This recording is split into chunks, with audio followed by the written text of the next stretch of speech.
Olá, seja muito bem-vindo ao canal Quebrando a Cuca com a Física. Eu, professora Brisa Almeida, junto com a professora Júlia Andrade, iremos descomplicar a hidrostática para você.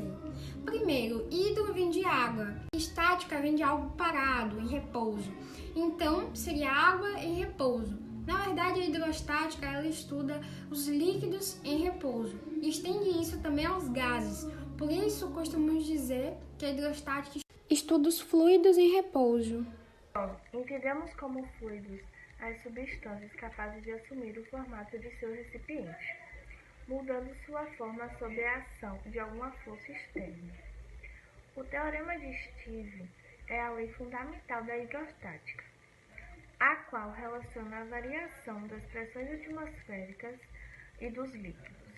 Assim, o teorema de Steve é determinada a variação da pressão hidrostática, que ocorre nos fluidos se não descrito pelo enunciado.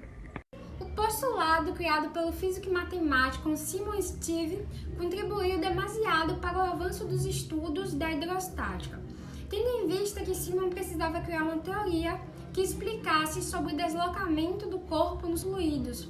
Então ele criou um paradoxo hidrostático, que diz que a pressão de um líquido independe do recipiente, somente da altura desse recipiente. Então, vou colocar aqui a fórmula do teorema de Steve. O teorema de Steve pode ser representado da seguinte forma: a variação da pressão hidrostática é igual à densidade vezes a aceleração da gravidade vezes a variação da altura da coluna de líquido. Propriedades físicas dos fluidos. Podemos destacar como as mais importantes: densidade, pressão e empuxo. A densidade consiste no quanto de matéria há em determinado volume. Por isso, nós podemos dizer que a água é mais densa que o gelo, por isso ele boia.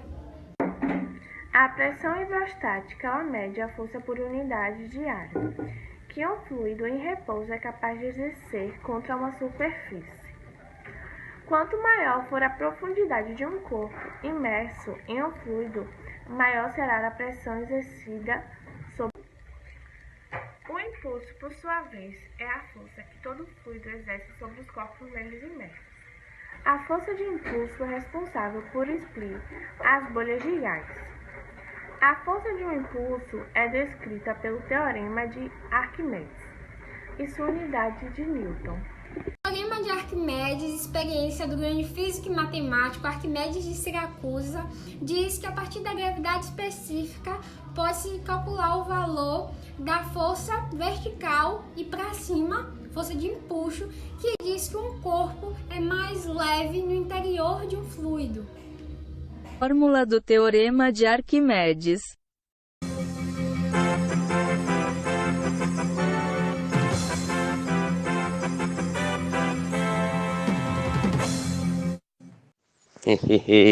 Vocês acharam que foram só isso, né, meus amigos? Tá todo mundo aí falando, graças a Deus, a aula acabou, mas não. Não é assim não. Vocês estão achando que a vida é morango?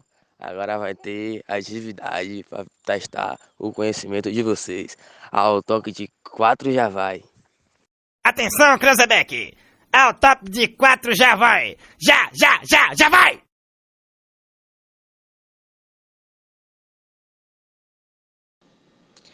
Um recipiente contendo 300 ml de água foi esquecido em um freezer por cerca de 7 horas. Após esse tempo, quando a porta do freezer foi aberta, perceba-se que: alternativa A. O volume havia aumentado devido ao aumento da densidade da água quando no estado sólido em relação à água líquida. Alternativa B. O volume havia diminuído devido à diminuição da densidade da água quando no estado sólido em relação à água líquida. C. O volume havia diminuído devido ao aumento da densidade de uma água quando no estado sólido em relação à água líquida. D. O recipiente permanecia com o mesmo volume, pois a densidade da água não aumentou nem diminuiu. Alternativa E. O volume havia aumentado devido à diminuição da densidade da água quando no estado sólido em relação à água líquida. Percebemos que a alternativa correta é a letra E, pois a densidade corresponde à razão da massa pelo volume de um material. Reto D, espaço igual a espaço reto M sobre o reto V.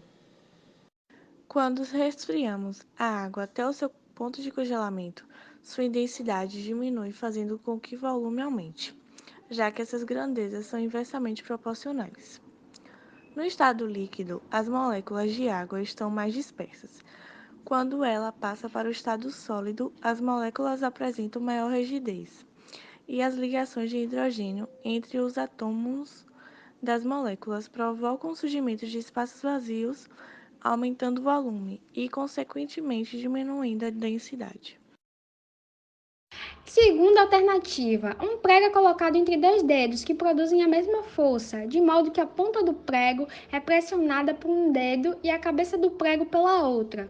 O dedo que pressiona o lado da ponta sente dor em função de, alternativa A pressão ser inversamente proporcional à área para uma mesma força, alternativa B, a força ser diretamente proporcional à aceleração e inversamente proporcional à pressão, alternativa C, a pressão ser diretamente proporcional à força para uma mesma área. D, a sua área de contato ser menor e, em consequência, a pressão também. Alternativa E, o prego sofre uma pressão igual em ambos os lados, mas em sentidos opostos. Se você colocou a alternativa A, está correto. A pressão ser inversamente proporcional à área para uma mesma força. A pressão corresponde à área corresponde à razão entre a força aplicada e a área. Note que a força é diretamente proporcional à pressão, enquanto que a área é inversamente proporcional. Embora a mesma intensidade de força seja exercida nos dois lados do prego, as suas áreas são diferentes. A ponta do prego possui menor área e, portanto, sentirá mais dor, porque a força aplicada é direcionada a um pequeno local, enquanto que na cabeça do prego a força é melhor distribuída. Essa foi a nossa aula de hoje. Até a próxima!